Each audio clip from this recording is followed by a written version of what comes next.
All right. Welcome to this week's episode of Democratic Television, DTV.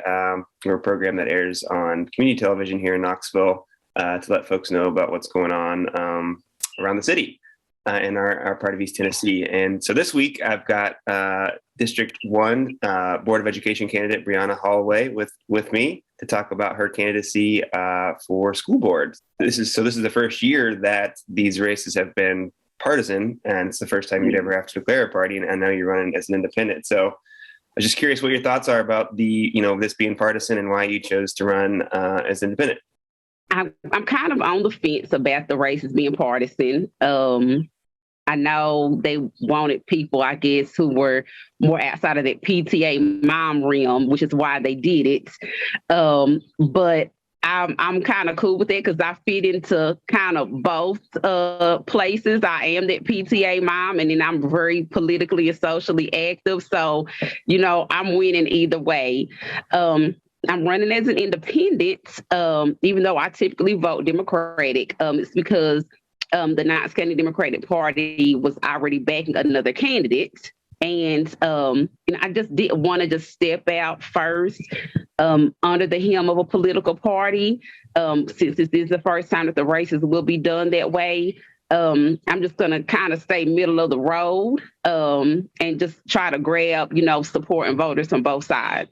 Well, yeah. So I guess what's the reason you decided to run? What made you want to run for school board? Well, I've had some political interest for several years, probably going back to maybe middle school. I have 5 children.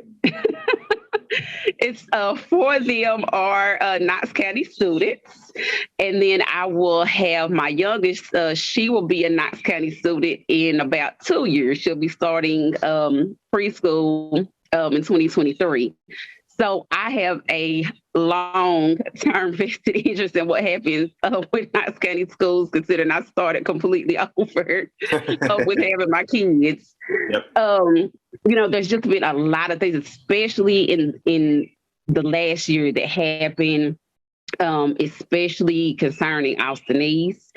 I'm an Austin East alum. My 2 oldest children are students there.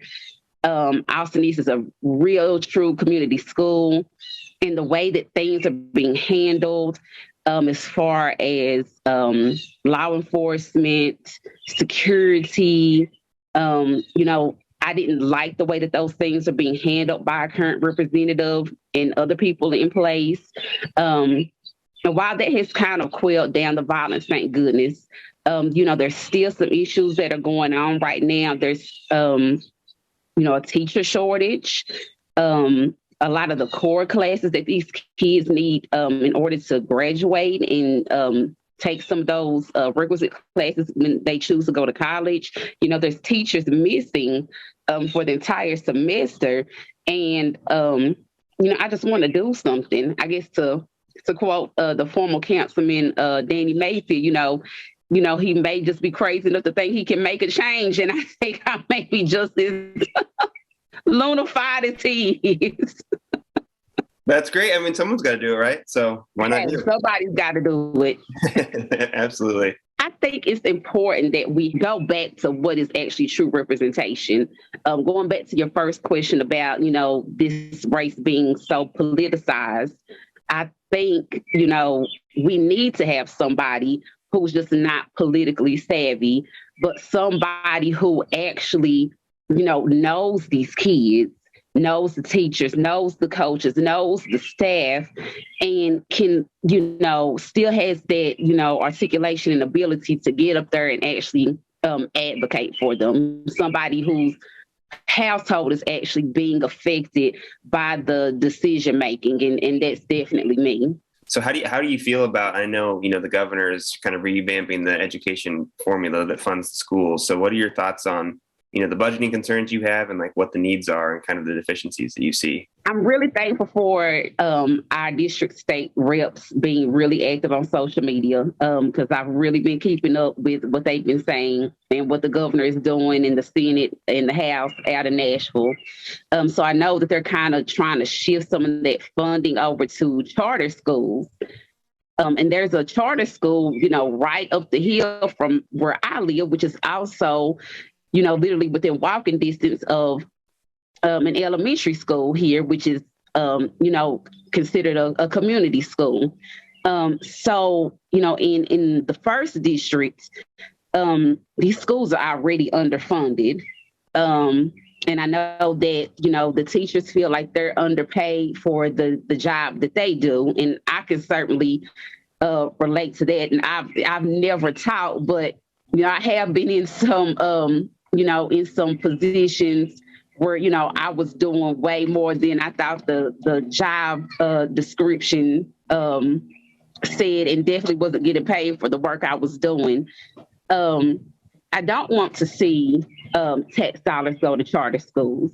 I think they're basically private schools cloaked in, public school covering. And, they take not only funding, but they take away students from our public schools that we need. Maynard Elementary is probably one of the smallest elementary schools in the county. They have, last count, I think less than 160 students enrolled and that's from pre-K to fifth grade. And the school would probably grow and be so much better if, you didn't have this school literally, 2 or 3 blocks up the street taking, the kids away from here. So, I'm definitely an advocate for public schools. Talk about a little bit about vouchers. I know there's 2 bills right now, right? They're talking about. There's vouchers and there's charters. Do you have a stance on those? I'm not particularly a fan of the vouchers either. It is, I guess, sort of akin to, the transfers of the magnets that we already have in place here in Knox County. I don't want to see public funding go towards the vouchers. I would like to see Knox County strengthen its magnet program instead of, trying to switch horses and back the charters and the vouchers. The magnet programs have been in place here in Knox County for over 25 years now. And, I'm not pleased with the way that it has gone over the years. I attended a magnet school. My children have and currently still do attend magnet schools. And again, I just think we need to focus back on that instead of, going back to the vouchers and charters. Well, so that's one thing that's going on. And another thing that's come up, the governor's idea that we need to kind of revamp our civics education and, bring some interesting ideas in. I was just curious what your thoughts are on that. I don't know if I've seen too much of what he's said about that. I know there's been some kind of controversial discussions about critical race theory, which, I think if we're going to, teach history and American history at that, we need to talk about all of it, the good, the bad, and the ugly. Yeah, because I know I got the sugar-coated version coming all the way K through 12. I didn't get the real deal until I got to college. And I felt slighted. And, I think we need to talk about it all.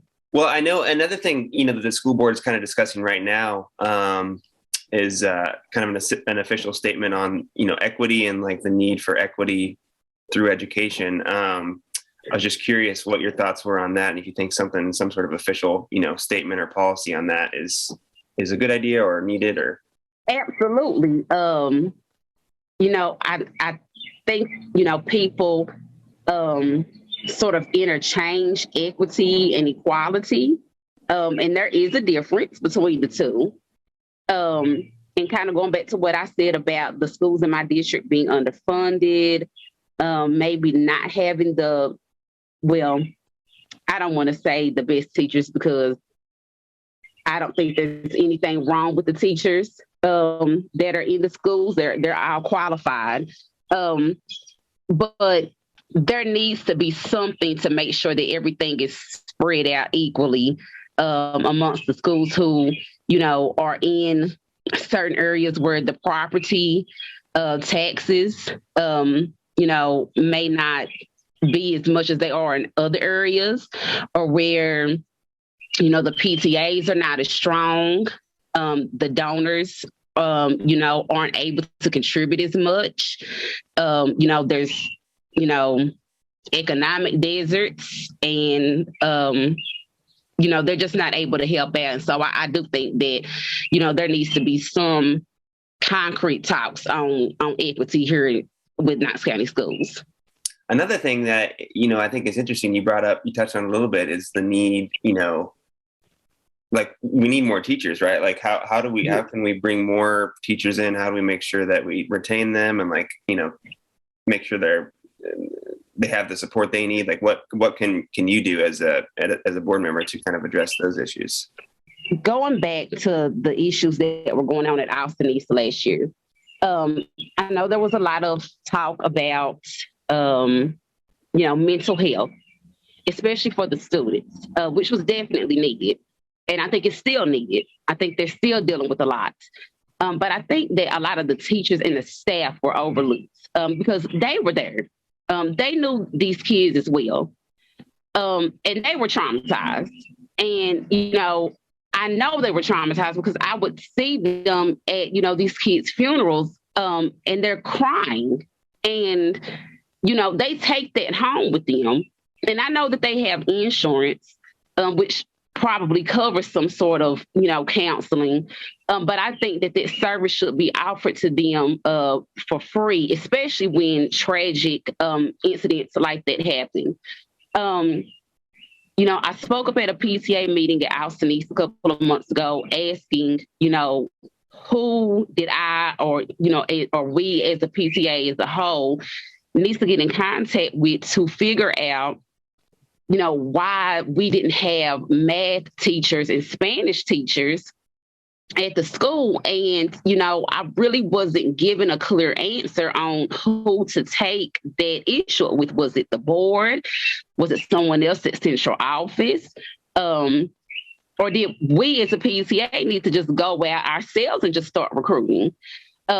I know that when I came out of undergrad, I know that, I was exhausted from doing schoolwork and I just wanted a job. And I know that, speaking with people, they say that the Tennessee laws make it a little bit difficult to get your teaching license, and they like to see those relaxed a little bit. So maybe if you can get the laws relaxed a little bit or the requirements relaxed and make it a little easier for people, but you also have to be proactive. We need to be having fairs or doing social media blasts so that we can grab recent graduates before they cross the stage and decide to go back home if they're not from Knoxville. We have an excellent school here in UT.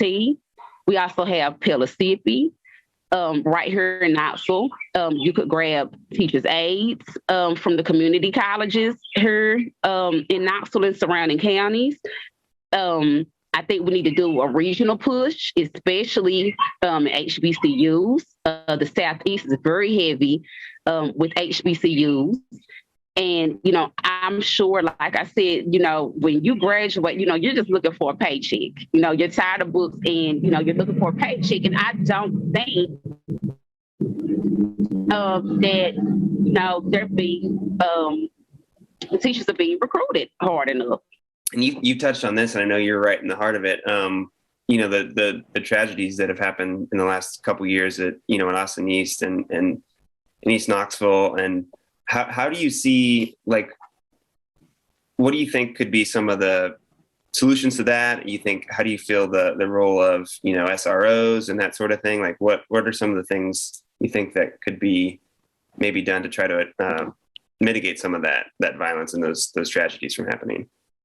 I agree partially with what a lot of, my fellow alum and community members have said, that, it's not the brick and mortar that is causing the issue. It's issues and people in the community and the issues in their homes, and they're bringing that into the school. I was at 8th grade when Columbine happened.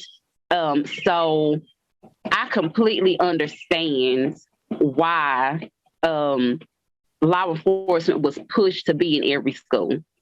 And I don't think that we need to differentiate from that. I believe law enforcement definitely has its place in schools. But I think that the relationships need to be strengthened between the staff, the students, and law enforcement in the schools. When I was at Alstonese, we had sheriff officers and KPD officers. I don't really recall the school security, but I do remember those two entities. And, more than 20 years later, those same officers still have an excellent rapport with, the students who were there, even the ones that they had to arrest on occasion. They still have, respect from those students. And, I don't know how we got so far from that, and just, a 20-year span. How did we get so far away from that? Touching on specifically what happened at Alstonese, I know, there was, kind of a polarizing opinion when, the shootings were happening right there outside of the school. And KPD, I know, was stretching its officers and resources thin when they were literally patrolling the streets and patrolling out the entrances and exits in the morning and afternoon. And I knew that wouldn't, be able to last long. And I'm not upset with that. But I really liked the community policing efforts. And I haven't seen that, at least for this school year.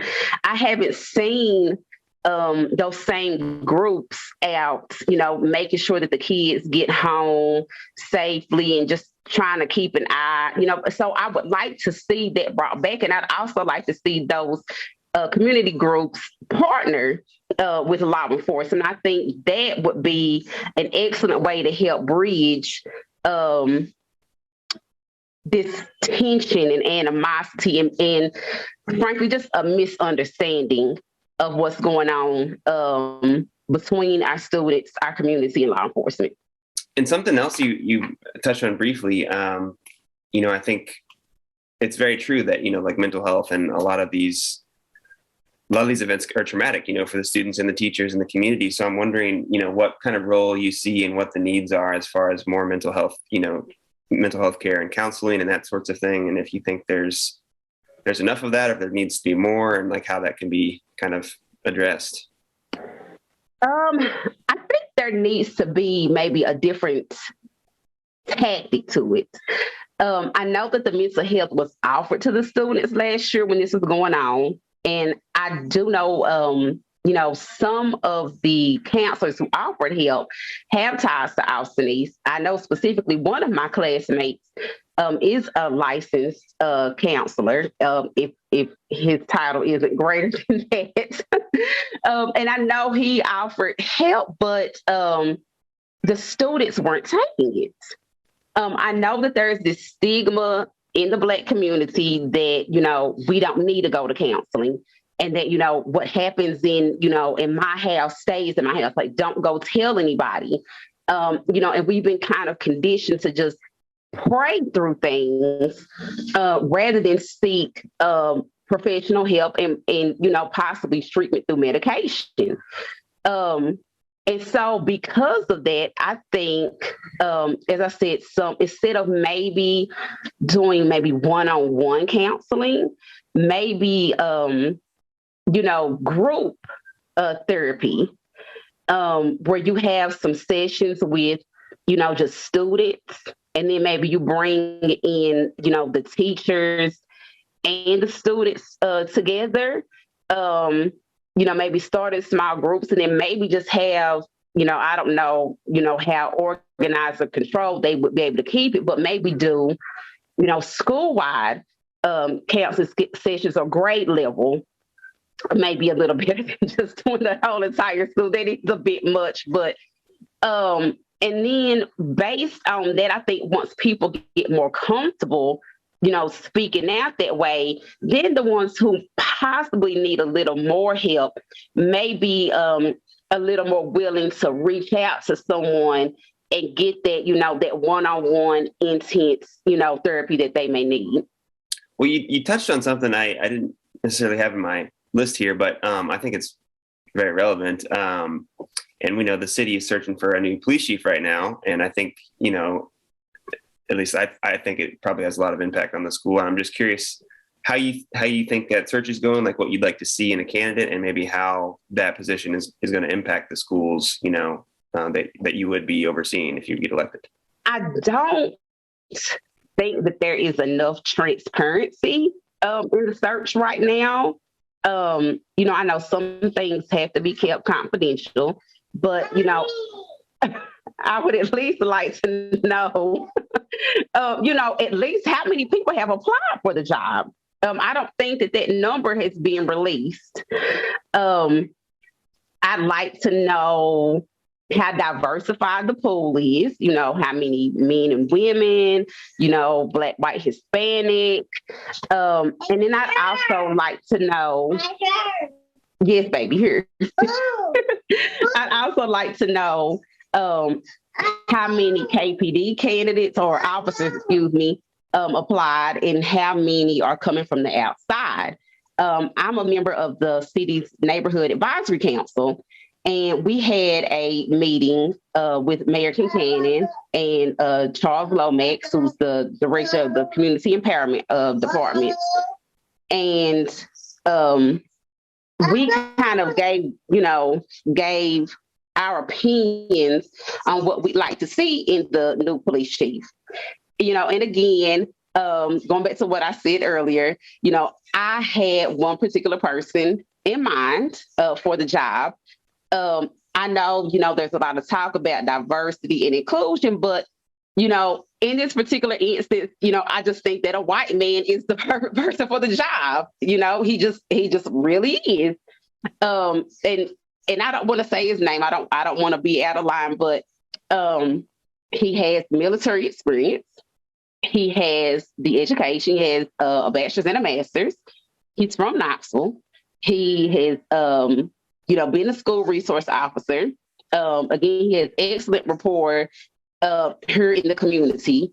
And, I just think, if I was elected as a school board representative, I think him and I would have an excellent rapport as far as getting, the school security issues situated, here in Knox County, because all of the schools here in the first district, they're not only county schools, but they're also in the city limits. So that means, that you have not only the sheriffs and the school resource officers, you have KPD officers.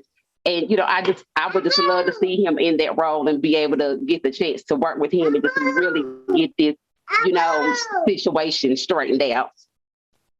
I gotcha. Well, I know you got someone else that's demanding your time right now. So I got just one more question. I think the other big search, obviously, is the new superintendent for Knox County Schools. So just curious to your thoughts on that and how that process is going and what you'd like to see in that position. Well, I've been I've been paying quite a bit of attention on social media about what people have been saying. They've chosen the superintendent already. So, if elected, I know that that's who I would have to work with, which is fine. I don't have any opinion on him either way. My stance is neutral. I have read things about him, about I guess some of his administrative performances when he was at Emerald, which is a charter school. I would have liked to have seen more applicants. I know that the list was narrowed down to 3. I don't know how many people actually applied before they narrowed down their finalists. I would like to see some information on that. Like, I would like to see, if there was a more diverse pool of people. He was, an in-house, candidate. I mean, I'm willing to work with anybody. And I would hope he would feel the same about me too. So, well, all right. To wrap up, how do folks find you? How can folks find you on your social media, or how do folks learn about you? I'm on Facebook. I have a business page. It's Breyauna Holloway, and currently it's under the 6th District NAC representative. My personal page is on there as well as Breyauna Holloway. You can always email me. My business email is clarasclosetandcrafts@gmail.com. I would love to talk with anybody in person. I have a vintage shop, Clara's Closet and Crafts. It is located at 2131 East Magnolia Avenue. If my door is propped open, I'm there. I have an open door policy. I want my shop to be not only a place to find cool vintage pieces, but I want it to be a social and political hub as well. So if you have any concerns, questions, or just want to come in and chat or ask me about, my campaign, what I'm doing, what I have done, and what I plan on doing, please don't be a stranger. Come in and talk to me. Plenty of people do it all the time. I've got plenty of seats in there for us to get comfortable and have, a long-winded conversation. That's great. Well, thank you so much, Breyauna. And thank you, that's all the time we have for this episode. But everyone tune in next Friday at 9:30 to DTV, and we'll see you next time.